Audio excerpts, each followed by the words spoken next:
월간조선의 박지현 기자가 좀 이 르포 기사 또 추적 기사 또 이렇게 그 탐사 기사를 좀 썼습니다. 네네. 내용인즉슨 간첩 수사에 완전히 손을 놓았다라고 이제 표현을 하더군요. 대공수사관이 전국에 70명밖에 되지 않는다라는 거. 그 다음에 뭐 안보수사대에 전입한 그런 팀장급 대다수가 국가보안법 수사를 한 번도 안 해본 사람들이고, 더군다나 그 안에 내용을 좀 들여다보니까 기가 막힙니다. 현재 전국의 안보경찰은 약 2,300명이다. 왜 안보경찰이라는 말이 지금 표현이 되냐 하면, 아시다시피 국정원의 대공수사 자체가 없어졌잖아요. 네네. 부처도 없어졌어요. 네. 이게 경찰의 이관이 되니까 그 대공수사를 담당하고 있는 경찰은 이제 안보경찰이라고 그냥 총괄해서 뭐 예전부터 부르고 있나 봅니다. 근데 이 중에서 2,300명 중에 수사 인력은 30%에 불과하고 나머지는 다 행정 지원 아니면 북한 이탈 주민 신변 보호 인력이라고 합니다. 그러니까 지방청 중에 서울청과 경기 남부청을 제외한 대부분의 안보수사대 인력은 20명 이하이고 새로 뽑은 인력 70%가 수사 경험이 전무하다. 팀장급의 80% 또한 한 번도 간첩 수사를 해보지 않았다.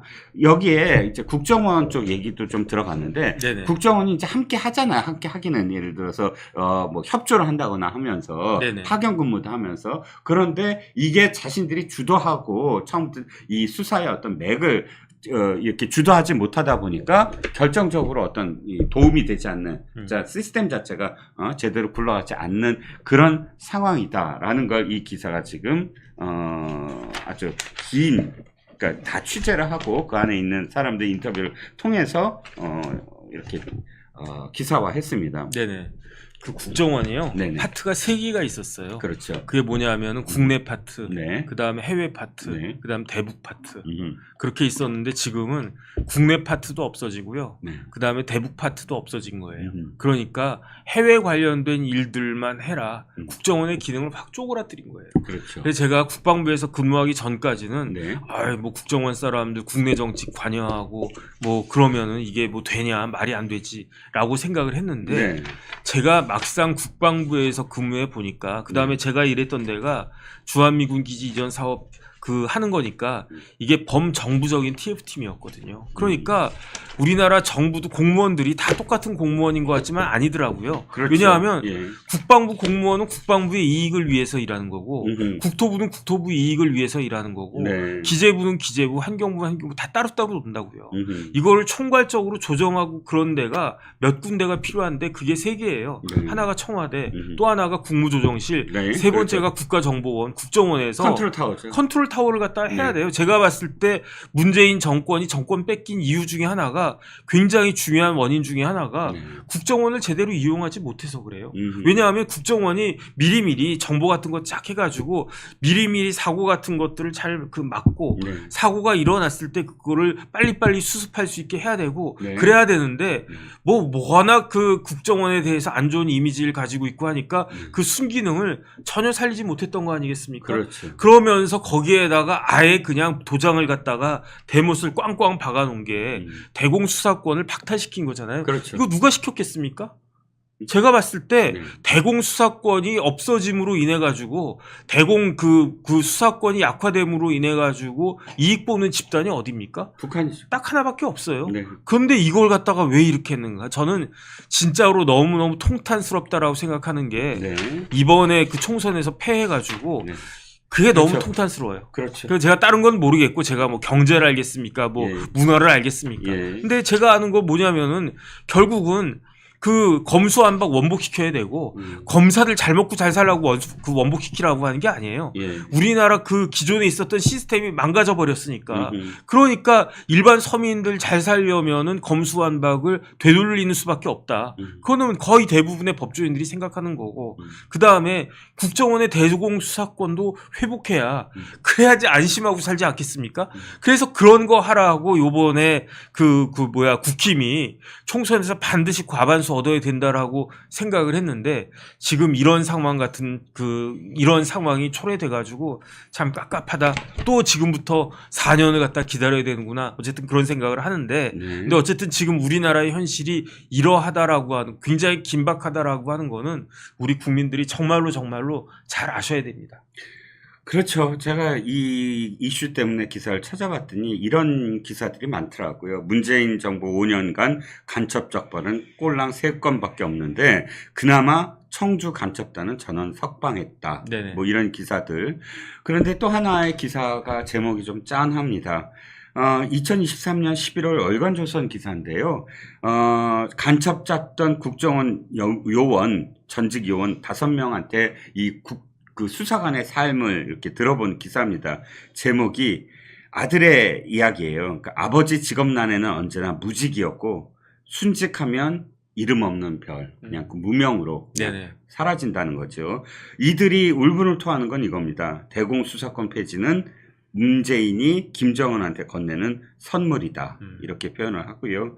1961년 중앙정보부 창설 이래 간첩 사건의 90%를 국정원이 전담을 해왔는데 지금 그 대공수사에 가치 있는 단서 95%가 그대로 그냥 사라져버린다라는 겁니다. 이게 무슨 소리냐면 간단하게 생각을 하면 우리가 간첩을 딱 만약에 수사관들이 발견을 합니다. 그러면 절대 검거를 하지 않는다는 거죠. 왜냐하면 간첩 한 사람을 잡는 게 아니라 간첩 조직을 사실 잡는 거거든요. 네네. 그리고 루트를 찾고 그러면서 이들이 무슨 역할을 하고 북한에서 어떠한 쪽에서 이들을 관리하는가를 전부 다 알아내는 게 목적이거든요. 그러니까 이 간첩 한 사람은 사실 점조직이기 때문에 이 전체 조직을 몰라요. 전체 조직을 자기의 그 라인만 합니다. 그래서 한 사람의 간첩을 적발을 하면 10년이 걸릴 때도 있대요. 네네. 그 사람은 그대로 놔두고 또 다른 어떤 휴민트들을 동원해서 이 사람의 행적 속에서 이 사람들의 어떤 조직을 일망타진하는데 드는 공력이라는 거죠. 그럼 그때까지 쌓았던 그 모든 것들이 사실 거의 사라질 가능성이 높다는 거죠. 그러니까 지금 제가 봤을 때 그 기존에 우리가 가지고 있던 휴민트들이 거의 대부분 날아갔을 거예요. 그 복원하는데 시간 어마어마하게 걸릴 거고요. 그렇죠. 전 세계에 이런 나라가 있겠습니까? 그렇죠. 정보 조직을 우습게 여기고 정보를 우습게 여기는 나라가 있겠습니까? 진짜 한심하다는 생각이 듭니다. 그렇죠. 기사에는 또 이런 것도 있네요. 왜 히읗 기억 히읗 간첩단 사건 아시죠? 제주도에서였죠. 이 간첩단 사건 우리가 지금 거의 일망타진하지 않았습니까? 네네. 창원하고 네네. 충북하고 뭐 해서 제주도까지. 그런데 이 간첩단 사건도 문재인 정권 때 압력에 의해서 수사가 중단됐다라고 네네. 하더라고요. 그런데 지금 문재인 정권만 말씀을 드린 게 아니라 정권은 바뀌었습니다만 그럼에도 불구하고 총선에서 패배하는 바람에 국정원의 수사권을 부활하지 못한 점, 그래서 문재인 정권이 획책했듯이 우리의 그 대공 수사가 완전히 지금 홀드돼 있고 그냥 개점 휴업 상태, 경찰이 그걸 가져가긴 했지만 개점 휴업 상태가 된 상황에 대해서 사실 통탄에 맞지 않는 것이지요. 자, 오늘 뭐 1시간 좀 남짓하게 지금 뭐 진행을 해봤습니다. 혹시 뭐 정리하신 말씀 있으시면? 뭐 오늘 뭐 그냥 이것저것 말을 많이 해가지고 네네 저는 뭐 특별한 거 없습니다. 네. 오늘 많은 분들이 또 와주시고요. 아까 제가 골프 여신님을 정혁진 변호사님 팬이라고 했더니 이종근 실장님 파이팅하고 또 응원을 해주셨습니다. 감사드립니다. 호시절님 계속 또 글을 올려주시고 또 밀크님도 글을 올려주시고 제우스님 여전히 뭐 스패너로 고생 많이 하시고요. 자, 오늘도 많은 분들과 함께 만났습니다. 내일 아침 오전 9시 멜콩 라이브는 최진영 변호사님과 유동규 본부장님이 하시고요. 제가 맨날 저녁 시간을 잘못 말씀을 드렸어요.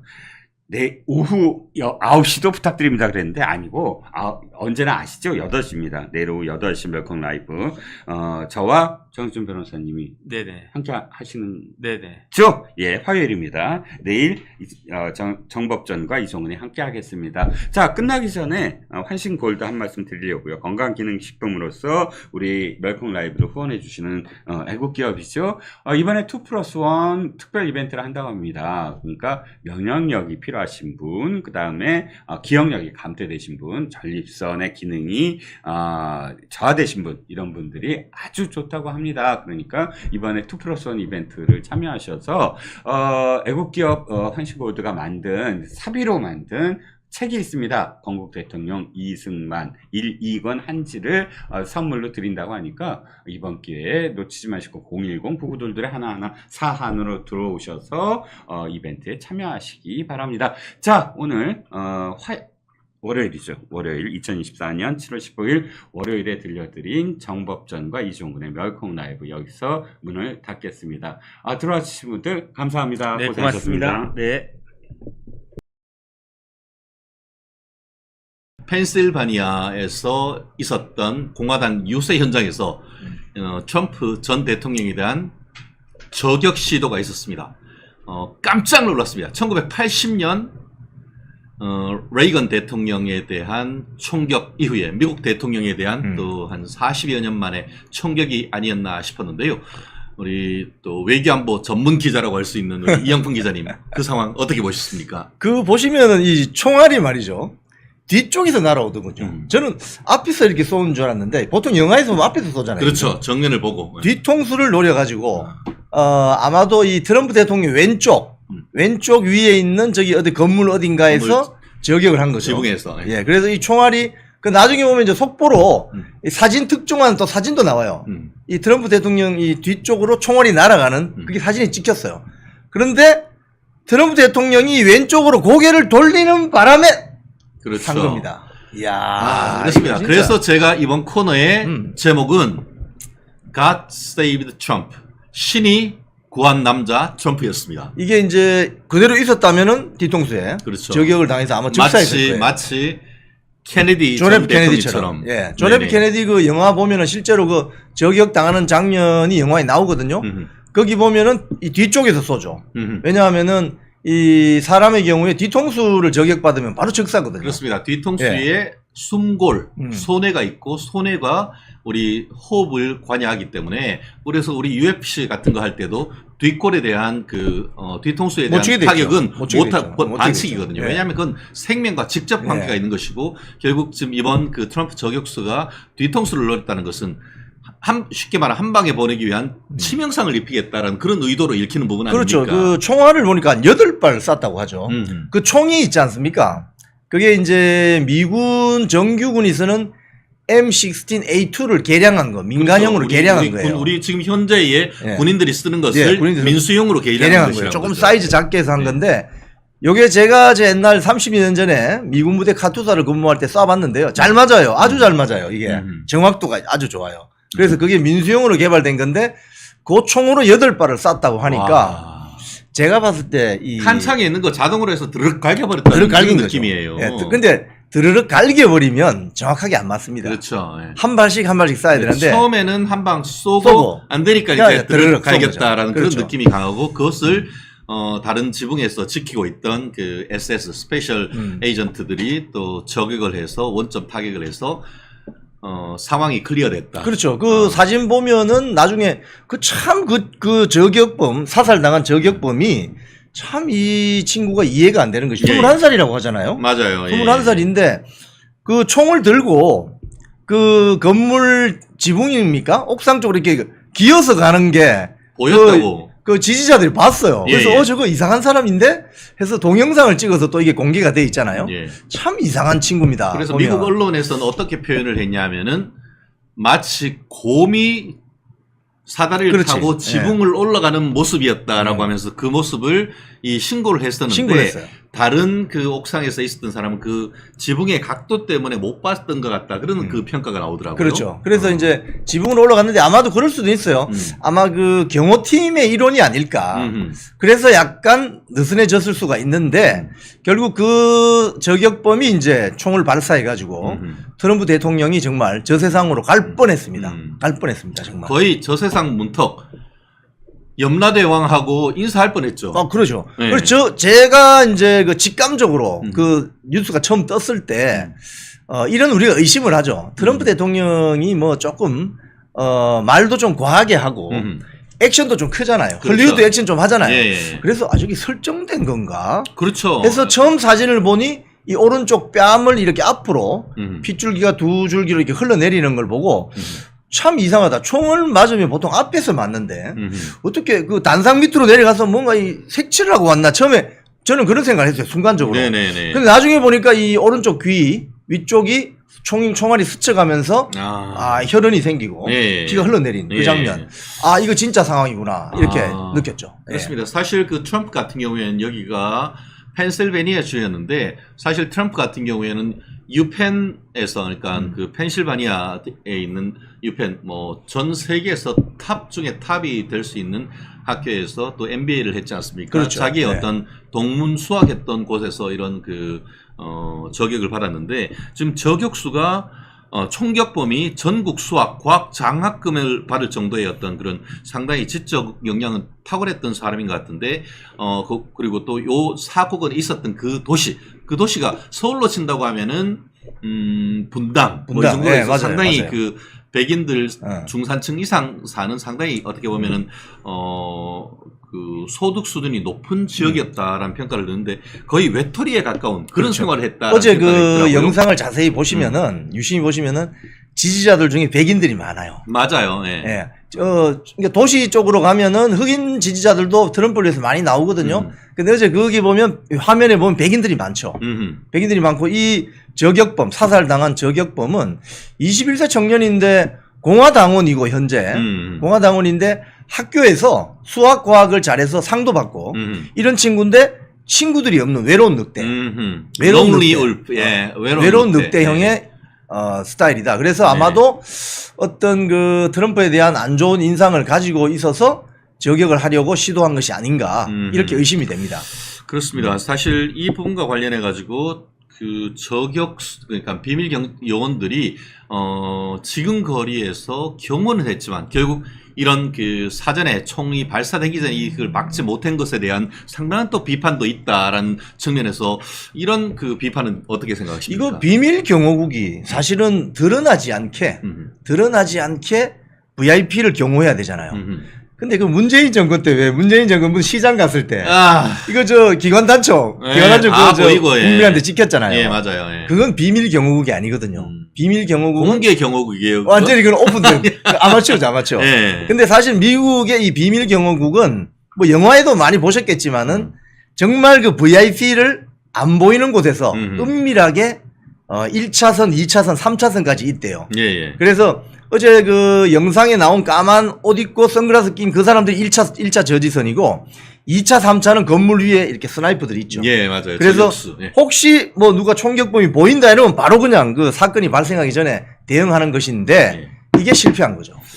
실패한 그렇죠. 거죠. 현장에 있었던 사람들은 막 다다당 이런 소리가 나니까 그것이 마치 독립기념일 지난 7월 4일 있었던 독립기념일 어떤 그 폭죽 쏘는 소리다라고 그렇죠. 그렇게 네. 느꼈었는데 바로 인근 사람이 그러니까 그 트럼프가 스피치를 시작해서 한 5분 정도 지나서 트럼프가 갑자기 고개를 숙이고 또 주위의 사람이 피를 흘린 걸 보면서 직감적으로 그것이 현실이었다라는 걸 깨닫다라고 얘기를 하는 것 같은데요.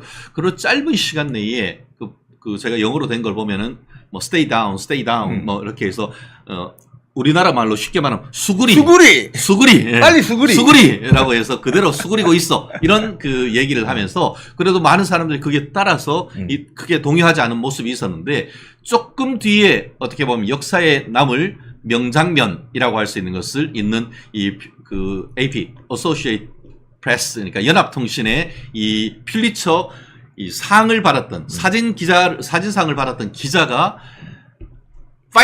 fight 하면서 있는 사진, 그 뒤로 이 스타즈 앤 스트라이프 성조기가 있는 모습을 있는 사진을 어제 타전했고, 오늘 조선일보 일면에도 그 기사가 그 사진이 있는 걸 봤었는데, 그러한 모습을 보면서 이번 다가오는 11월 미국 대선 사실상 어제 결판 난 것이 아니냐 하는 그런 평가가 있더라고요. 어제 저는 그 저격 장면 동영상을 보면서 예. 제가 또 이 기자 생활을 했지 않습니까? 그렇죠. 예. 그 총소리가 나고 트럼프가 스테이 다운 되고 그다음 기자들이 막 움직여요. 앞에 보시면 쫙 사진기 든 그 기자들이 오른쪽으로 가죠. 자, 이게 왼쪽으로 갈 수도 있고 오른쪽으로 갈 수도 있잖아요. 왜 오른쪽으로 갔을까요? 오른쪽 위에 성조기가 걸려 있었거든요. 그겁니다, 그거. 그러니까 사진 기자들은 사진 한 컷을 찍을 때 앵글을 어떻게 잡느냐. 미리 현장에 딱 가보면 압니다, 그 사람들은. 구도를. 구도를 여기서 찍어야 되겠다. 그래서 왼편에 있다가, 총소리가 나자 오른쪽으로 확 몰려가죠. 그런데 퓰리처상 받은 AP 사진 기자가 그 장면을 찍었는데, 트럼프 대통령이 오른쪽 뺨에 피가 흐르고, 그리고 경호원들이 에워싸고 있는 가운데 이 계단을 내려오는데 거기서 주먹을 불끈 쥐면서 하는데 거기 하늘에 보면 성조기가 걸려 있어요. 처음에 사람들이 지금 합성한 사진 아니야? 예. 했는데 아닙니다. 오른쪽 위에 성조기가 걸려 있었어요. 그래서 그 성조기를 걸치고 트럼프 대통령이 강인한 어떤 인상으로 내려오는 그 장면, 예. 그 사진 한 것으로 그냥 이번 11월 달 미국 대통령 선거 끝났습니다. 예, 실질적으로 1981년에 레이건 대통령이 이제 선거 유세를 하고 하는 그런 과정이 있었었는데, 사실 그때 같은 경우에 바로 앞에서 그 레이건 대통령의 가슴에 총격을 해서 실제로 레이건 대통령이 저격을 받아가지고 생사 바로 정말 염라대왕하고 인사하고 있던 그거를 이제 현대 그 의학이 살려낸 건 아니겠습니까? 경호원도 그때 죽었어요. 그렇습니다. 근데 이번 같은 경우에는 아마 그 현지 상황에 대한 동영상을 보신 분은 알겠습니다만, 약간 이렇게 딱 키가 워낙 크지 않습니까? 보고 이렇게 얘기하다가 옆에 있는 화면을 통해서 그 이민 관련되는 자료를 보기 위해서 살짝 이렇게 살짝 고개를 돌리는데 이게 탁 지나면서 이렇게 딱 앉는 그런 모습이 있고, 순식간에 그 스페셜 에이전트들이 한 명, 왼쪽에서 한 명, 뒤에서 두 명, 그리고 5명이 와가지고 이렇게 남자, 여자 완전 에워싸는 그런 모습을 봤었었는데, 야, 아무튼 영화보다 더 드라마틱한 역사에 남을 그럴 장면 아니겠습니까? 지난번 우리 박근혜 대통령도 달성의 사저에서 그렇죠. 무슨 이야기를 하시는데, 어떤 사람이 물병 집어 던졌잖아요. 그렇죠. 예. 그러니까 우리 여성 경호원이 제일 앞에 나서서 막았잖아요. 빡 이렇게 막고 이 가방 같은 거, 방탄 가방 딱 들고 그거하고 똑같은 거죠. 그렇죠.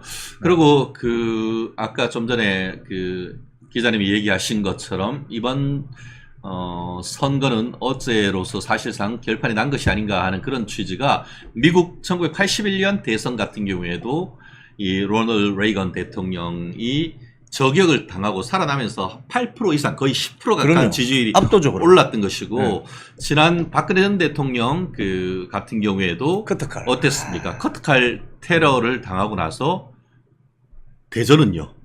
그 말 한마디가 국민들에게 아주 강인한 그렇죠. 지도자의 어떤 그런 로서의 어떤 각인을 했고, 결국 확실한 어떤 승리를 거머쥐었던 것 같은데, 미국 대선 아까 상당히 어제가 결정적이었다라고 얘기는 하고 있습니다만, 향후에 어떤 그런 어떤 민주당 후보의 교체 가능성이라든가 아니면 미국 대선 전국 어떤 식으로 이어질 것이라고 예측합니까? 지금 사실은 바이든 대통령하고 트럼프 대통령하고 요 직전에 TV 토론회를 했잖아요. 거기서 바이든 대통령이 트럼프 대통령이 뭘 질문을 했는데 제대로 답변을 못하고 단어가 잘 생각이 안 나서 답변을 이어가지 못하는, 그래서 그 TV 토론회가 끝나고 나서 지지율이 트럼프가 거의 67%까지 오르고 바이든이 한 30%로 내려 폭락했어요. 그래서 민주당 지지자들이 이거 후보 바꿔야 된다. 후보 교체해야 된다. 그런데 바이든 대통령의 부인 질 여사가 안 된다. 그대로 간다라고 해가지고 지금 민주당 지지자들이 굉장히 불안해하고 있는 가운데 이번 사건이 터졌기 때문에 안 되겠다. 이번에는 트럼프로 가야 되겠다. 이 중간 영역에 있는 사람들이 강인한 아메리카가 필요하다. 이렇게 가는 거죠. 그러면 11월 달 미 대선은 거의 트럼프 당선이 유력하죠. 지금 어제 그 사건으로. 그렇습니다. 결국 이제 내일 미국 에서는 또 공화당 후보를 결정하는 그런 그 전당대회를 하고 있지 않습니까? 밀워키에서 제가 하는 것으로 알고 있는데, 제가 시카고 일리노이에 살 때 밀워키 가보면 정말 밀워키 브루어스, 그러니까 밀워키는 뭐 밀러 맥주를 비롯한 이 맥주의 본고장 아니겠습니까? 아마 어제 같은 경우에 병원에 가서 2시간 동안 어떻게 치료를 받고 본인 스스로 강하게 걸어서 나오면서 다시 한번 이제 국민들에게 건강을 과시하는 그런 어떤 정치적인 어떤 모습도 보여주는 걸 보면서 어떤 Let's make America great again, 마가라고 하죠. 마가라고 하는 그런 이미지를 지금 강하게 심어준 반면에, 이 기자님 말씀하신 것처럼 지금 현재 조 바이든 대통령 같은 경우에는 경도에 인지장애가 있지 않는가 하는 그런 비판. 맞습니다. 그렇게 하면서 이제 민주당 내에서도 상당 부분 어떤 여전히 어떻게 보면은 그 후보 교체에 대한 그런 비판이 있기 때문에 결국 자중딜한, 오히려 또 미국을 어제 현장에서도 보면은 일어나서 나갈 때 그 현장에 있던 사람들이 USA 그런 것을 이렇게 그 외치는, 연호하는 그런 모습을 보면서 상당 부분 많은 국민들이 어떻게 보면은 지나치게 뭐 60, 이제 조 바이든이 82세. 그리고 지금 도널드 트럼프가 지금 78세. 사실 나이 차이가 그렇게 큰 건 아닙니다만, 그럼에도 불구하고 국민들이 느끼는 이미지의 차이는 그럼요. 상당 부분 크게 나다 보니까 지금 이런 부분에 있어서의 어떤 대선에 대한 예측이 상당 부분 어떻게 보면 한쪽으로 쏠리는 그런 모습을 보이고 있는 건 아니겠습니까? 지금 미국 같은 경우에 보시면 아시겠지만 이제 한국도 그래서 조금 벤치마킹을 하는데요. 대선 후보들 토론회 하면은 한 2시간씩 세워놓습니다. 그렇죠. 세워놓습니다. 서서 합니다. 지난번에 그 힐러리하고 트럼프하고 붙었을 때 이제 두 명이 서서 이제 토론회를 하는데, 이제 그 토론 방식이 참 특이해요. 힐러리가 이렇게 이야기할 때 트럼프가 그 스튜디오를 서서히 걸어 다닙니다. 서서히 걸어 다니면서 거기 시청하러 온 시청자들에게 눈도 맞추고 하면서, 저 사람이 2시간 서 있을 만큼 체력이 되느냐, 그렇죠. 이걸 검증하는 거예요. 그렇죠. 맞습니다. 네, 대통령이 갑자기 업무 수행 중에 돌아가시면 안 되잖아요. 그렇죠. 그래서 그런 걸 미국 유권자들이나 언론에서 그렇게 하는 이유는, 그렇죠. 대통령, 미 합중국 대통령 임무를 수행할 만한 건강이 담보되는가, 그렇죠. 이걸 확인하는 거죠. 결국 피지컬과 멘탈, 이 두 가지를 다 TV 토론을 통해서 국민들에게 선보이는 것 아니겠습니까? 사실 트럼프 같은 경우에는 저도 이제 제 변호사 자격할 초기에 2000년대 초기였던 것 같습니다. 그때 어프렌티스, 견습생이란 어떻게 보면은 그 견습생을 해서 실제로 그 회사 비즈니스에 투입을 하고 또 팀으로, 개인으로 한 다음에 평가를 하죠. You are hired. 너 고용됐어. 그리고 you are fired 했던 그때의 그런 그 모습을 국민들이 상당히 많이 봤고, 그때의 어떤 결정의 단호함, 낮은 대로 합리적인 결정, 뭐 그런 것을 보면서 어떻게 보면은 그 비즈니스맨에서 이제 폴리티션, 이 정치가로 이제 크게 된 것 아니겠습니까? 그렇죠.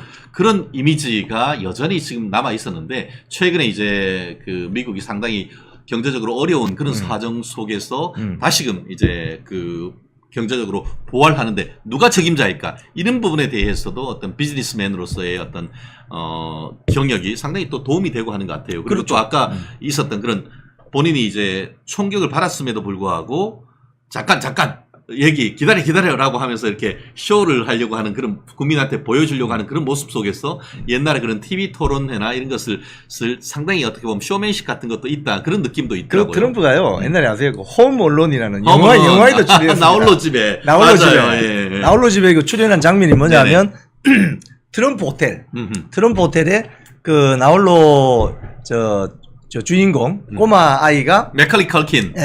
트럼프 호텔에 와가지고 그 로비에서 트럼프를 만나는 장면이 있어요. 그래서 트럼프가 우리 최 변호사님 말씀하신 것처럼 엔터테인먼트 기질이 다분합니다.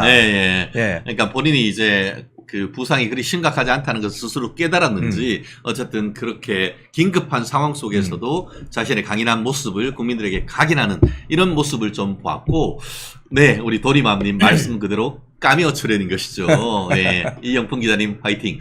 유쾌하고 재미있는 대통령이다라는 그런 표현을 해 주셨네요. 그리고 또 어제 이제 트럼프 대통령을 비롯한 뭐 미국 내의 공화당 지지자들이 또 결집도 했습니다만 또 미국 내의 또 현재 대통령 조 바이든 대통령이 주말이어서 본인의 어떤 그 정치적 고향인 델라웨어주에 가 있다가 이 상황이 발생하자 바로 급고 또 어떻게 보면 백악관으로 귀환하면서 미국에 결코 있어서는 안 된다라는 일이 벌어졌다라고 개탄을 하면서 트럼프 대통령과도 또 안전한 것을 확인하고 전화도 했다며요. 그게 미국 정치의 수준 아니겠습니까? 우리도 좀 그랬으면 좋겠는데, 그죠? 그러니까 미국 지금 조야가 다 일치하는 것이 이런 정치적 극단주의는 곤란하다. 미국은 총기 소지가 자유로운 국가잖아요. 그렇죠, 예. 그렇기 때문에 테러를 하려고 마음만 먹으면은 가능한 국가입니다. 네. 그렇기 때문에 정치 대중연설 집회장에서 저런 식으로 총기를 난사하는 건 절대 안 된다. 그건 민주당이든 공화당 지지자이건 마찬가지인 거죠. 그런 면에서 미국 정치의 품격을 느낄 수 있죠. 그리고 이제 트럼프 대통령 후보가 만약에 이제 11월에 많이 당선이 되면 지금 동북아시아는 물론이고 유럽, 나토를 주변으로 하는 유럽, 뭐 러시아, 중국, 동북아시아 지형에 엄청난 변화가 올 겁니다. 그래서 거기에 대한 우리 대비책이 뭐 우리나라 같은 국민의힘, 민주당, 뭐 대통령실 할 것 없이 네. 여기에 우리는 포커싱을 맞춰야 돼요. 그렇습니다. 사실 네. 일본 같은 경우에는 이미 트럼프 대통령 시대를 생각하면서 트럼프의 책사들과의 어떤 그 긴밀한 그런 어떤 그 재팬 스쿨로서의 어떤 그런 외교 관계를 하기 위해서 마크 접촉이 굉장히 그럼요, 좋다라고 그럼요. 그렇게 얘기하고 있습니다만 과연 우리나라는 어떤 지금 준비를 하고 있는지 윤석열 대통령 정부에서 이런 부분에 대해서 좀 개인적인 어떤 친분, 특히 이번 같은 경우에 이런 그 사고를 계기로 해서 어떤 위로를 전하고 개인적으로 어떤 그 특사를 보내거나 어떤 그런 우리가 물밑 외교 이런 걸 통해서 개인적인 친분, 특히 이제 이런 그 어떻게 보면 비즈니스맨들 같은 경우에는 그런 어떤 그 개인적인 친분, 마치 지난번에 어땠었습니까? 트럼프가 당선되고 안타깝게 뭐 2년 전에 그 유세 중에 총격으로 또 목숨을 잃은 아베 신조 총리 같은 경우에는 당선돼서 하기 전에 최고급 일본 그 골프채, 트럼프 골프 좋아하잖아요. 가지고 가서 뉴욕에 있는 그 트럼프한테 가서 그거 선물로 주고 또 나중에 하는 동안 그 트럼프 본인 그 골프 클럽 가서 같이 골프도 치는데 그 골프 치고 할 때 그 드론으로 해가지고 이렇게 봤는데 아베가 골프 잘 안 치다가 가놓으니까 벙커에 들어갔다 나오다가 자빠지기도 하고 했는데 그러면서 어떻게 보면 개인적인 어떤 친분을 쌓아가고 있는 그런 거 아닙니까? 그게 사실요. 지금 일본이라는 나라를 여러분 생각해 보세요. 일본이라는 나라가 미국에 대해서 사실은 호의적일 수 있습니까? 저 1945년 폐망할 때 원자폭탄 2방 맞아가지고 내려앉은 나라 아닙니까? 예. 미국이 그 폭격기를 보내가지고. 그런 어떤 악감정을 가지고 있는 나라예요. 사실은 미국하고 일본은. 그렇죠. 그런데 일본이 어떻게 합니까? 같이 골프도 쳐주고 벙커에서 올라다가 넘어지기도 하고 그러면서 우리는 트럼프 미국 좋아요. We love USA라고 하잖아요. 왜? 국제 정치가 그런 겁니다. 그러니까 지금 우리 민주당 국민의힘 대통령실 할 것 없이 미국 대선 결과에 대해서 굉장히 예의주시해야 되고 그런 측면에서 지금 최근 윤석열 대통령께서 미국 가서 지금 바이든하고 뭘 서명하고 왔습니까? 핵과 관련된 그 핵 공유를 넘어서는 그런 핵 협정을 핵 하고 공유. 왔죠. 이게 무슨 소리냐? 북한 러시아가 지금 그 아주 밀착되는 군사 협정을 했잖아요. 혹시 군사적인 액션이 일어나면 자동 개입할 수 있다. 뭐 이런 걸 했잖아요. 거기에 대한 대응인데 우리 한국은 NPT에 가입돼 있기 때문에 한반도 영토 안에는 핵무기가 들어올 수 없어요. 그래서 어떻게 됐느냐? 어제 이 그 윤석열 대통령하고 바이든 대통령 사이에 한미 뭐 핵 협정 그 관련 이게 서명이 있고 나서 어제 인터뷰 기사 나오는 게 뭡니까? 인도 태평양 아시아 태평양 사령관이 주일미군 주한미군을 관장하는 그 태평양 사령관이 가능하면 핵 잠수함을 공유할 수 있다. 그 사이에 이렇게 되는 거죠.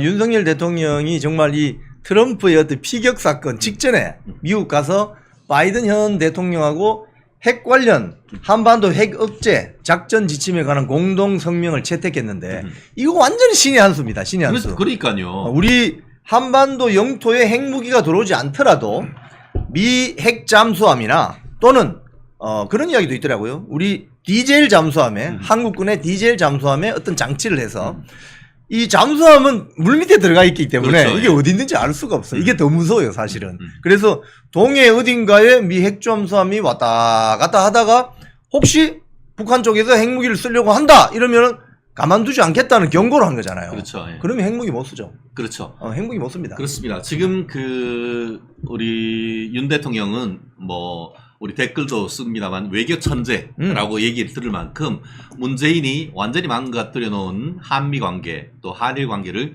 지금 서서히 회복시켜가지고 한미 관계 동맹은 정말 박근혜 대통령 때 이상으로 지금 든든하게 되고 있고 그걸 연결고리로 해서 또 한일 관계도 정말 우호 증진을 해오고 있지 않습니까? 그럼요. 그렇기 때문에 이것이 이제 미국 대통령이 어떻게 바뀌건 간에 이어질 수 있는 그런 어떤 외교 역량을 발휘해 주시면 좋겠고 그렇게 하기 위해서 최근에 보면은 이게 EU 그러니까 유럽연합의 어떤 그런 모임에도 지금 계속 가시는 이유가 바로 그것 아니겠습니까?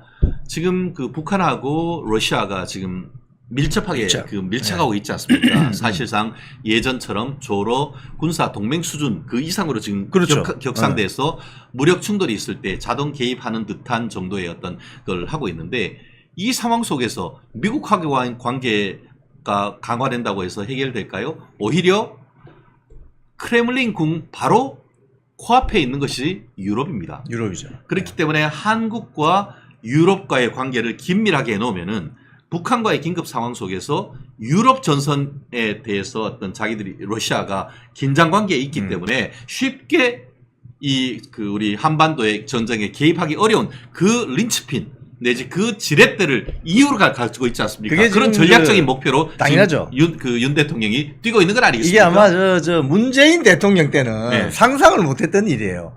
윤석열 대통령이 취임하고 나서 나토에 가서 막 외교를 시작했잖아요. 예. 그때 일부에서 나온 여론 이런 겁니다. 한국 대통령이 왜 유럽까지 가서 그렇죠. 예. 나토 북대서양 조약기구 나토군하고 왜 이야기하지?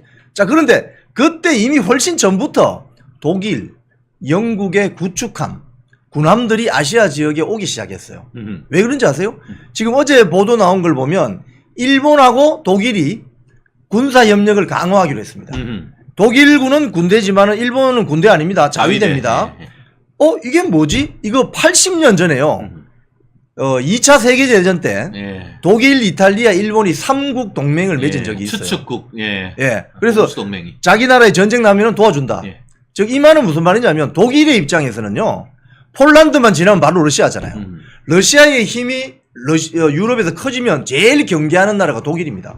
그래서 독일이 그때 3국 동맹 80년 전에 3국 동맹을 맺을 때도 러시아의 힘을 저 시베리아 극동아시아로 조금 분산시켜야 돼 해서 일본하고 손잡은 거예요. 그렇죠. 예. 일본도 마찬가지예요. 그렇죠. 예. 러시아의 힘을 이 극동아시아로 못 오게 그렇죠. 유럽 쪽으로 옮겨야 돼. 그래서 독일하고 일본이 짝짝꿍 되는 겁니다. 그렇죠. 이게 지금 80년 만에 또 벌어지는 거예요, 지금. 그렇죠. 이런 지금 한반도 상황에 윤석열 대통령이 외교를 잘하고 있는 그렇죠. 거죠. 신의 한 수인 거죠. 네. 전체적인 구도를 보면서 이제 완급을 조절하는 기본적으로 어떻게 보면은 우리가 대한민국 건국 70년 이래에 정말 대한민국 어떻게 보면 고조선 이후 최대의 어떤 그런 번영을 구가할 수 있는 것은 전쟁이 없었던 것은 결국 건국 대통령 이승만의 한미 방위조약 이것이 든든하게 있으니까 러시아건 중국이건 북한이건 꼼짝마가 되는 건 아니겠습니까? 아이, 그것 때문에 사실 우리가 군대를 제 같은 경우는 30개월, 우리 네. 아들은 1년 6개월만 가잖아요. 그렇죠. 예. 그게 없으면 북한처럼 10년씩 군대 가서 근무해야 된다니까요? 그겁니다, 그거. 그 여력으로 우리가 경제 발전한 거 아닙니까, 지금? Freedom is not free. 자유는 공짜가 아닌 거예요. 공짜 점심이 어디 있습니까? 그럼요. 그 마치 공짜로 다 할 수 있는 것 같이 얘기를 하고 있는데 당신들이 누리는 좌파들이 당신들이 누리고 있는 지금의 번영과 지금의 자유, 그것들은 정말 한미 동맹으로서 피로서 지금 지켜낸 이 힘의 어떤 그 우위 속에서 지켜내고 있는 그런 것 아니겠습니까? 그렇죠. 그런데 지금 지난주 주말이죠. 윤석열 대통령 탄핵해야 된다고 나온 집회 현장에 나와 있는 종북 주사파들이 뭐라고 해요? 반미 반제국주의. 그걸 보면서 제가 야, 저 사람들 아주 19세기에 살고 있구나. 한반도 천동설 믿는 사람들. 네, 그래서 한반도 청동설. 그렇습니다. 지금. 그렇기 때문에 민주당이 지금 본인들이 171석 그리고 야 7당까지 합하면 191석인데 지금 오늘 사실 재헌절 개원식을 해야 되는데 이 개원식이 지금 뭐 안 된다는 소리가 있는데 이게 무슨 소리예요? 그 원래 국회가 국회가 시작이 되면은 네. 7월 17일 날 개원식을 해 왔어요. 근데 개원식을 해야 국회가 운영이 되고 그런 거는 아니지만은 국회가 법에 따라서 대한민국 의정 활동을 잘 하겠습니다. 그리고 여야 합의의 의미로 개원식은 그래도 해 왔었거든요. 네, 형식적이라도. 네. 근데 올해는 그거조차 안 된다는 거예요. 아니 그럴 수밖에 없는 게 지금 대통령 탄핵 청문회 한다고 다 불러대고 앉았잖아요. 그리고 임기가 시작되지도 않은 그 방통위원장 가지고 벌써부터 탄핵 얘기를 하고 참, 있고 정말. 이게 되겠냐고요. 니네 때문에 안 되는 거잖아. 그러니까 이 개원식이 안 된다는 것은 어떻게 보면은 우원식 국회의장의 책임이 아주 큽니다. 국회의장이 민주당 출신이든 뭐 국민의힘의 출신이든 국회의장이 되는 순간 약간의 심판의 성격을 지니면서 중립적으로 국회 상임위라든지 어떤 법안 발의 등등에 관여해서 중립적으로 운영을 해줘야 되는데 우원식 국회의장 자체가 편파적이에요. 그러니까 지금 각종 지금 문제가 되고 있는 게 법사위하고 가방위 쪽이 지금 문제가 많잖아요. 정청래, 최민희. 근데 우원식 국회의장 자체가 지금 편파적으로 국회를 운영한다는 어떤 소리가 많기 때문에 그 개원식에 국민의힘 국회의원들이 가고 싶겠냐고. 그러니까 오늘 재헌절 76주년 기념일인데 국회 개원식이 못 열린다? 이건 지금 우리 재헌국회가 문을 열고 나서 초유의 일입니다. 저 이게 21대보다 22대가 더 저는 동물국회가 될 것 같아요. 동물국회. 동물국회 하면 그런 거 있잖아요. 싸우고 무식하고. 정글이네요. 정글. 정글. 지금 사실은 국회가 법을 만들어내는 입법부의 어떤 권한과 어떤 임무를 존중받으려면 국민들로부터 존중받으려면 입법부가 할 수 있는 권한을 행사하면서도 굉장히 절제해야 됩니다. 절제하는 어떤 권한의 그 모습을 보여줄 때 국민들이 인정하고 좌우 양 정치 세력이 서로 존중할 수 있는데 지금 민주당의 입법 폭주는 이루 말할 수가 없는 거죠. 지금 이 과방위 이야기로 한번 넘어가 볼게요. 나 과방위는 진짜 웃겨가지고. 아니 지금 과방위에서 곧 24일인가 25일 날 이진숙 방통위원장 후보자에 대한 청문회가 열리는데 뭐 증인들 지금 발표한 거 보면요. 지금 이거 언론 보도를 보면은 제 눈을 지금 의심하게 합니다. 어떤 연예인들이 있느냐. 뭐 연예인들 지금 잔뜩 불렀어요. 어디 갔지? 이게? 서른도, 서른도. 소유진, 안치환, 그다음에 김규리, 김미화, 여기. 김재동, 노정열, 문소리, 박찬욱, 봉준호 그냥 보고 싶으니까 부른 거 아니에요? 이런 분들 왜 불렀을까요?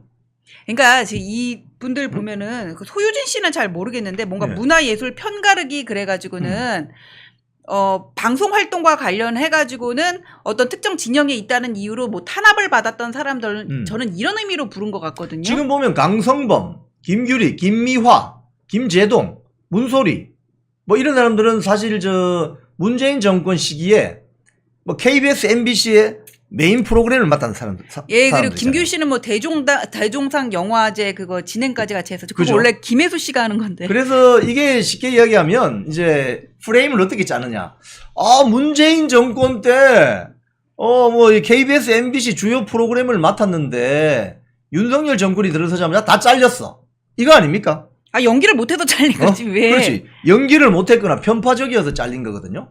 지금 사실은 프로그램 진행자 교체는 경영권의 한 부분일 수도 있습니다. 프로그램 내용에 간섭하면 가령 KBS, MBC 사장이 프로그램 내용에 직접 관여할 수는 없어요. 그건 방송법 위반입니다. 하지만 진행자를 교체하거나 이런 거는 경영권의 일종일 수도 있어요. 근데 그렇게. 소유진 씨는 왜 들어갔어요? 소유진 씨는 왜 들어갔어요? 이거 제가 그래서 소유진 씨 보고 싶은가? 이 명단을 보면은 야 이거 진짜 이거 뭐 그날 이 연예인들 예능인들 보고 싶으면 이제 국회에 가야 되겠네. 저 근데 궁금한 거 역사저널 그날 조수빈 아나운서로 교체됐잖아요. 교체하려고 하다가 못했죠. 하려고 하다 못하고 못하고 그 프로그램이 없어졌죠. 자, 여기 보면 근데 서른도시. 서른도시도 서른도는 왜 아닌데 몰라. 노래 아, 듣고 싶어서 불렀나? 국회 가방위에서. 아 이거 연예인 인권 침해야 진짜. 그래, 나쁜 이거는 사람들이야. 이분들이 저 7월 24, 25일 날 사전 공연이 예정돼 있을 수도 있고 한데 이 서른도시 지금 그 노래 부르러 가셔야 되는데. 정우성 씨 같은 경우에는 좀 황당했던 게 그냥 연기만 하시는 분인 줄 알았던데 그 박근혜 대통령 그 탄핵 정국에서 그래, 진행했죠. 어디 무대에 나가가지고 좀 오버를 하시는 거예요. 박근혜 나와 이러면서 정우성 씨가 이제 저 투머치다. 언론에서는 좌파 연예인의 대표라고 이렇게 지적을 많이 받죠. 제가 판단한 거 아닙니다. 언론에서 그런 지적을 합니다. 정우성, 안치환, 서른도. 야, 정말 이거 정말 뚜껑 열리는 거는 서른도시. 제가 서른도시 노래를 좋아해요. 왜 바쁜 서른도시를 불러가지고 4대 천왕. 이 서른도시를 왜 부르냐고. 지금 영업하셔야 되는데. 출장 가셔야 되는데. 그래서 저는 이게 이해가 안 됩니다. 왜 이렇게 부르냐 이거지. 국회에서 이 언론 보도하면 제목이 이렇습니다. 국회에서 광복절 공연합니까? 이게 기사 제목입니다. 최민희 과방위원장님 서른도시까지 왜 부르신 거지? 그러니까 윤석열 정부 들어서 얼마나 탄압을 받았는지 그걸 얘기하려고 좀 부르는 것 같아요. 그 기자님 말씀하신 것처럼. 그런데 아니 문재인 정부만큼 자기네 편 연예인들 챙겨준 데 있어요? 박근혜 때 그거 하다가 지금 문학의 블랙리스트 걸린 거잖아요. 그렇죠. 이게 박근혜 때 그거는 이게 문화 예술이 너무나 좌편향돼 있어요. 그거를 바로 잡으려고 조치한 게 문학의 블랙리스트에 지금 걸린 거거든요. 근데 이렇게 좌편향된 거 윤석열 정부에서는 어떻게 하지도 못하고 있어 지금. 지금 못하고 있어요. 지금도 맞아요. 못하고 있어. 근데 뭘 가지고 트집을 잡는지 모르겠어요. 지금 사실은 지금 최민희 과방위원장이나 지금 그 민주당 과방위 국회의원들 일부 언론인 출신들 이렇게 보면은 2017년 8월에 민주당의 공영방송 장악 문건 나왔을 때 비판의 목소리 한번 낸 적 있어요? 지금 그 이진숙 방통위원장 후보자 청문회 통과시키면 안 된다고 기자회견하는 민노총 언론노조 세력. 아니 여러분들이 2017년 8월에 홍위병 완장차고 기존에 있던 이사들 사장들 다 몰아냈잖아. 스스로 공영방송의 독립성을 훼손한 자들이 지금 와서 무슨 공영방송 정상화해야 된다고 이런 이야기를 할 수 있냐고. 자격이 안 돼. 자격이. 그런 발언을 다른 사람은 할 수 있지만 여러분들은 할 수가 없다고. 스스로 공영방송을 망가뜨린 자들이 어떻게 지금 공영방송 독립성을 이야기할 수 있냐고. 또 망가뜨리기 위해 가지고는 그 김홍일 탄핵하려고 그래서 갑자기 이준숙으로 교체된 거잖아요. 그렇지. 박문진 이사 임명할 네. 때 되니까. 지금 이 세력들이 원하는 건 지향하는 건 뭔지 아세요? MBC 안영준 체제가 계속 유지되기를 바라는 겁니다. 왜? 안영준은 민노총 출신이거든요. 그러니까 새 MBC 사장을 뽑으면 안 돼. 그러니까 박문진 이사를 못 뽑게 하기 위해서 이진숙 방통위원장을 탄핵시키려고 하는 거예요. 이 자들이 지금 이런 세력입니다. 어떻게 이렇게 사법 질서를 파괴하려는 세력과 우리가 동거를 할 수 있는지 정말 머리가 아픕니다. 머리가 아파. 그런데 그 최민희 과방위원장 말하는 거 보세요. 기가 찹니다 정말. 자, 그런데 이 또 법사위는 또 단독으로 국민의힘 의원들 다 퇴장했는데 단독으로 대통령 비서실장 정진석, 이원석 검찰총장 정인으로 채택하게 하겠다고 하는데 이게 왜 정인으로 부르는 거죠? 그러니까 이제 대통령 탄핵이니까 비서실장은 당연히 들어가는 거고 이원석 같은 경우에는 그건 제가 정확하게 모르겠어요. 예. 이원석 같은 경우는 아니 이원석 이 검찰총장, 정진석 대통령 비서실장을 왜 부르는 거야? 근데 이게 보면은 비서실장은 부를 수 있죠. 예, 그런데 지금 국민의힘 유상범 의원 말은 이렇습니다. 법사위에서 대통령 탄핵 심판안을 심사하는 것은 우리 헌법상 국회의원 절반이 법안을 발의해야 된다. 그리고 추진해야 되는데 법사위 단독으로 심사를 한다. 이거는 위헌적이다. 이런 어떤 평가를 하고 있거든요. 네, 그거 맞아요. 그리고 일단 이원석 같은 경우에는 제 느낌으로는 어떤 여사 사건과 관련해 가지고는 대통령실에 개입이 있었냐 이 부분을 추궁하기 위한 게 아닌가 싶거든요. 그렇군요. 지금 이거 지금 말씀하신 거는 뭐냐면은 이 탄핵안 같은 경우에는 일단 국회에서 2분의 1 이상이 발의를 해야 되는 거잖아요. 그렇죠. 발의를 하고 그다음에 본회의의 의결로 법사위에 회부를 해서 심사를 하게 하는 게 원칙인데 지금 이게 편법으로 사이드 쳤어요. 예. 이게 어떻게 보면은 일단 청원을 받은 다음에 그게 30일 동안에 5만 명이 넘으면은 소관 상임위에 바로 회부된다. 그 규정으로 지금 이게 편법으로 악용을 하고 있는데 탄핵이라는 거는 정말 예외적인 파면 제도거든요. 그렇죠. 그렇기 때문에 엄중하게 법에 정한 절차에 따라서 시행을 해야 됨에도 불구하고 이런 식으로 사이드 치는 거는 위법이고 또 하나는 뭐냐면은 탄핵 사유 중에 최상병 있고 뭐 여사 사건 있고 그다음에 무슨 강제징용 관련해서 맡고 있다는 거 있잖아요. 근데 세 가지가 다 지금 재판 중에 있거나 수사 중에 있거든요. 그렇지. 그것도 그 강제징용 그 배상금 받는 것도 미쓰비시 중공업에서 지금 재항고해가지고 맞아. 대법원에 계류 중인 거예요. 근데 이런 거는 청원법에 따라서 접수를 하면 안 돼요. 근데 접수를 한 거야. 다른 탄핵 사유랑 묶어가지고 그렇기 때문에 이거는 무효거든요. 이거는 그러니까 이런 식으로 청문회도 나갈 필요가 없는 거예요. 근데 저는 왜 이 사람들이 과반으로 발의를 못하느냐? 왜냐하면은 지들이 나쁜 머리로 보기에도 이게 말도 안 되거든. 탄핵 사유가. 그러니까 쪽팔린 거야. 괜히 그런데 발의를 했다가 노무현 대통령 때처럼 역풍이 불까봐 우려가 되는 거지. 그러니까 이렇게 청원으로 사이드 치는데 그 청원 있잖아요. 탄핵 청원. 그걸 제일 먼저 올린 사람이 무슨 민중당 소속인 거 아세요? 서울시 의회에 나와 있었고 촛불행동 관계자였고. 권오혁. 예. 그리고 윤석열 대통령 임기 시작하기 전부터 퇴진운동했던 놈이야. 이 권오혁이란 자는 여러분 국가보안법 포함해서 전과 5범입니다. 촛불행동 대표인데 윤석열 대통령 취임하기 전부터 윤석열 탄핵해야 된다고 아스팔트에 그리고 나오잖아요. 무슨 지가 장희빈도 아니고 윤석열, 김건희 그다음에 한동훈 얼굴 이렇게 갖다 놓고 막 활쏘기도 했어. 아 맞아 활쏘기도 했지. 맞아. 그 장희빈이야. 장희빈 인연왕후에 그런 거 옛날에 나와서 장희빈이 죽어라 하면서 인연왕후. 이런 자들입니다. 이런 자들이 윤석열 대통령 취임하기 전부터 탄핵해야 된다고 주장을 했고 지금 사실 지난 13일 토요일 날 광화문에서 그 집회 열렸거든요. 거기에 가세한 세력이 또 있습니다. 민중연대라는 어떤 그 소속된 단체인데 그게 지금 거부권 행동이라는 뭐 이름을 또 바꿔서 나왔는데 거기 대표가 김재하라는 사람입니다. 김재하라는 사람인데 철도기관사 출신이고 민노총 부산본부위원장 했고 민중연대 무슨 상임 대표인가 했는데 그 사람들 보면 인터뷰 내용들 보면 대표적인 종북주사파예요. 지금 그러니까 대한민국 체제를 부정하고 대한민국이 뒤엎어지기를 바라는 종북주사파 세력들이 곳곳에서 암약하면서 윤석열 정권 탄핵하려고 하는 겁니다. 탄핵 그 국민청원 내용 중에 보면 제일 황당한 내용이 윤석열 정권이 전쟁 위기를 조장했다고 해요. 아이 그 확성기 틀어가지고 전쟁 위기 조장했다고. 그게 우리 아니 책임이에요. 그 오물풍선 보내는 애들한테 좀 그런 소리 좀 해봐. 전쟁 위기 조장했다고. 전쟁 위기를 윤석열 정권이 조장했다고? 아니 오물풍선이 내려오니까 그런 거지. 그리고 지금 북한하고 러시아하고 밀착돼 있잖아. 자칫 잘못하면 북한 휴전선 인근에서 뭐 군사 분쟁이 나면은 러시아 전폭기가 지금 한반도 상공이 뜰 지경이라고 지금. 그런데 무슨 전쟁 위기를 대한민국 정부 윤석열 정권이 조장하냐고. 이런 말도 안 되는 지금 이야기들로 아이템으로 탄핵 소추를 발의하라고 하니 이거 대응하기는 이거 받아들일 수가 없는 거 아니겠습니까? 그래서 지금 대통령실에서 윤석열 대통령 탄핵 청문회에 나갈 수 없다.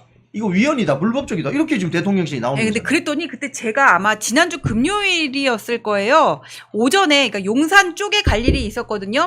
근데 같이 일했던 직원들을 봤는데 저기 서문에 민주당 국회의원들 몰려와 있다는 거예요. 그날이 네네. 이거였어. 가가지고는 받아라, 바라다 그러면서 뭐 참이 말도 안 되는. 출석 성달문. 지금 대통령실 입장은 이겁니다.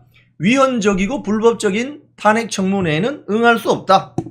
이번 탄핵 청원이 헌법 제65조에 규정된 사유에 부합하지 않는다. 이겁니다. 그래서 나갈 수 없다. 이렇게 되니까 무슨 국회 개원식이 되겠냐고. 우원식 국회의장님 좀 제대로 하세요. 좀 제대로. 이게 뭐냐고 지금. 우리가 지금 축구 경기를 보는 관중의 입장에서 봤을 때 심판이 너무 좀 편파적이잖아. 그리고 한쪽 선수들이 너무 반칙을 많이 해. 그러면 어떻게 돼요? 관중들이 열불 나겠죠. 속에 천불 납니다. 지금 그런 심정이라고요. 자 이런데 정작 민주당 같은 경우는 지금 전당대회 열리고 있는 거 아세요? 민주당? 아, 뭐 전당대회 올리는데 그냥 추대 절차 아니에요? 추대 대회 아니에요? 전당대회가 아니라 그냥 추대 대회. 이재명을 위한 이재명에 의한 이재명을 위한 이재명의 추대 대회 뭐 이런. 지금 사실은 지난번 전당대회는 송영길 그때는 돈이 날아다니고 지금은 추대를 돈 하네. 봉투가 막 날아다녔잖아요. 지금 보니까 그 송영길 당선시키려고 돈 봉투 실어 날랐던 민주당 의원 3명이 지금 구형이 됐던데요. 그 다 정당법 정치자금법 위반이니까 당연히 실형 나올 것 같아요. 이 정당법 위반 혐의로 이게 뭐 전부 이제 쉽게 이야기하면 이 사람들 임기 중에 있었다면 이거 전부 당선 취소되는 거 아닙니까? 네, 맞습니다. 그죠? 예. 근데 이제 총선 다 끝나고 이제 구형 때리네. 임기 다 채우고. 자, 이런 민주당. 그러니까 당대표를 뽑을 때, 지난번에 당대표 뽑을 때, 송영길을 당대표로 뽑을 때, 돈 봉투가 막 날아다니는 이런 전당대회를 했던 민주당이 지금은 너무나도 조용합니다. 왜 이렇죠? 왜 이렇게 조용한 거죠? 우리 전지현 변호사님 말씀하신 것처럼 이미 당대표가 정해져 있는 것 같아요. 이미 정해져 있고 그다음에 김두관 씨가 지금 나왔잖아요, 후보로. 제가 볼 때는 그게 제 개인적인 판단이면 좀 관종 같아. 그러면서 이분은 이제 친노 그 친문 세력이랑 가깝잖아요. 그렇죠. 친노 그러면서 친문이죠. 민주당 어떤 정통 지지층에 호소를 해가지고는 표를 땡겨보고자 뭐 종부세 폐지 반대, 금투세 폐지 반대 뭐 이런 얘기를 하고 있거든요. 하고 있는데 저는 너무나 그 이재명 1인 체제가 확고화된 데에서 관심을 별로 못 받고는 있지만 이 사람이 이제 하여튼 자기 존재감을 드러내기 위해서 나와서 열일을 하고 있는데 별로 보이지는 않는다. 지금 만약에 지금 이런 식으로 민주당 전당대회 가면 지금 사실 저는 지금 우리 그 기성 언론 있잖아요. 뭐 조중동, 뭐 한겨레 경향, 뭐 한국일보 할 것 없이 뭐 연합뉴스까지 뭐 종편들까지 국민의힘 전당대회를 연락이 까잖아요. 뭐 진흙탕이니 뭐 연락이 까잖아요. 근데 굉장히 그 당원들이나 국민들의 관심이 집중되고 있는 국민의힘 전당대회는 그렇게 까면서 왜 민주당 전당대회는 이렇게 매가리 없이 가는데 왜 비판하지 않는 거죠? 왜 그럴까요? 아니 언론은 되게 뭐 이렇게 이런 말을 하잖아요. 섹시한 야마를 잡는 거를 좋아하잖아. 눈에 확 띄는 거, 임팩트 있는 거. 근데 지금 국민의힘에서 오고 가는 말들은 되게 기사화하기 좋고 관심을 끄는 것들이 많은데 여기는 그냥 친명 그냥 맨날 하는 소리 똑같이 하니까 재미가 없어서 그런 것 같아요. 이거 뭐 민주당에 민주가 없는 겁니다. 원래 저 시청자 여러분 자유민주주의 체제는요 전체주의에 비해서 원래 시끄럽습니다. 자유민주주의 체제는. 왜? 언론 자유가 있으니까.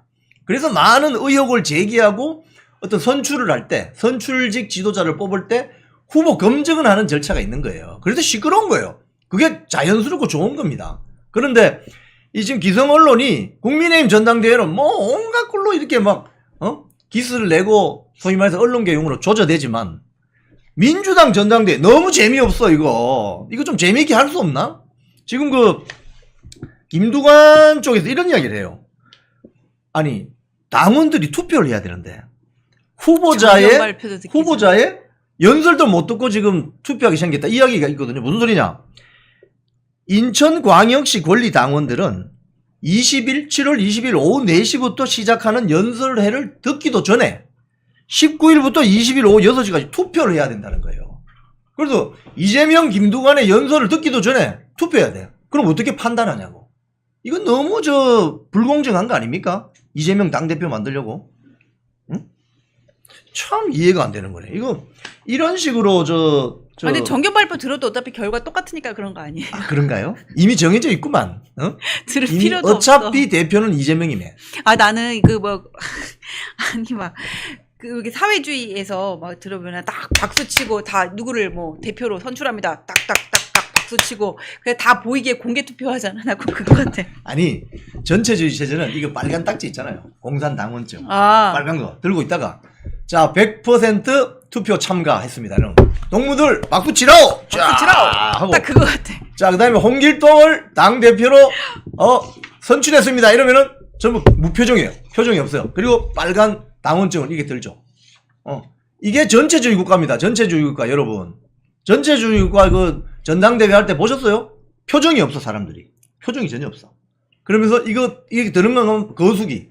이게 전체주의 국가입니다. 지금 민주당에 민주가 없고 거의 전체주의 이재명 사당화되어 있는 것 같아요. 근데 이재명 당대표 후보가 만약에 당선이 되었는데 10월 달에 구속이 되거나 당선 취소가 내려지면 어떻게 되죠? 10월 달에 이제 당선 취소는 안 되고 왜냐면 확정이 안 되니까. 근데 그때 법정 구속이 나올 수는 있다고 저는 검찰은 아마 그런 식으로 구형을 할 거예요. 몇 년 징역 해가지고는. 근데 사실상 뭐 시키겠어요. 근데 예를 들자면 1심 선고가 났는데 네. 당선 취소 선고가 나올 수도 있잖아요. 네, 그럴 수 있어요. 근데 그게 이제 3심까지 대법원까지 가야 되지만 네네. 그게 가려면 내년 상반기는 되어야 되겠죠. 네네. 그러면 1심에서 만약에 당선 취소형에 해당되는 공직선거법 100만 원 이상 벌금이 나왔다. 그럼 그거 자체로 이거 아주 심각해지는 거 아니겠습니까? 심각해지는 거죠. 그러면 어떻게 친명계 의원들 어떻게 하지? 그럼 또 탄핵한다 그러겠지 그 판사. 판사를 탄핵한다 하겠지. 판사. 이게 완전히 범죄의 거울이에요. 이제 악순환입니다. 악순환. 이재명 지금 당대표 후보자에 대해서 만약에 공직선거법상 1심에서 당선 취소형에 해당되는 100만 원 이상 벌금이 나오면 자 본인이 일단 당선 취소될 수 있어요. 대법원에서 확정되면. 그럼 두 번째 3년 뒤에 대통령 선거에 나올 수가 없어. 피선거권이 제한되잖아요. 그 다음에 국고보조금 지난 총선 때 국고보조금 받은 민주당이 430억 민주당이 토해내야 되잖아. 그럼 당사 팔아야 된다고. 어떻게 할 거야? 지금 민주당 당원들 좀 생각해 보라고. 아 근데 그런데 저는 판사가 재판부가 좀 그런 거에 부담을 느껴가지고는 그러니까 내가 이거 이렇게 해가지고는 우리나라 그래도 제일 정당인데 이게 당사를 팔게 그 부분에서 좀 고민이 있을 것 같아요. 그래서 저는 선거법보다는 위증교사에서 징역 이상이 나올 가능성이 더 높아요. 선거법보다는 그 위증교사에서 당선 무효형이 나올 가능성이 더 큰 것 같아요. 그럼 재판부가 공직선거법에서는 조금 약하게 조금 그러지 로우 않을까. 톤으로, 로키로 가고. 예. 그렇게 갈 수도 있겠네요. 그러니까 물론 법적으로 보면은 두 개 다 당선 무효형이 나와야 된다고 생각을 하지만 재판부가 좀 움찔하지 않을까. 뭐 1심에서야 뭐 어떻게 될지 모르겠는데. 오늘 사실 우리 전전 변호사님이 이렇게 전망을 하시는데 오늘 재헌절입니다. 76년 오늘 대한민국 재헌국회가 열렸을 때 그 독립운동했던 많은 분들이 재헌국회 헌법이 공표되는 그날 모여서 어떤 정신으로 대한민국을 운영해야 된다. 대한민국을 가져가야 된다고 생각했겠어요. 지금 이 관련 재판부 오늘 재헌절 76주년 기념일입니다. 잘 판단해 주시기 바랍니다. 대한민국이 인민민주주의로 가느냐 자유민주주의로 가느냐 이건 재판부의 그 결기와 살아있는 어떤 사법질서 수호라는 정신이 살아있어야 되는 겁니다. 저기 새우깡님이 천막당사 얘기하셨어요. 당사 팔아도 천막당사 된다는 얘기. 컨테이너 당사도 할 수 있어요. 천막장 당사도 좋지만.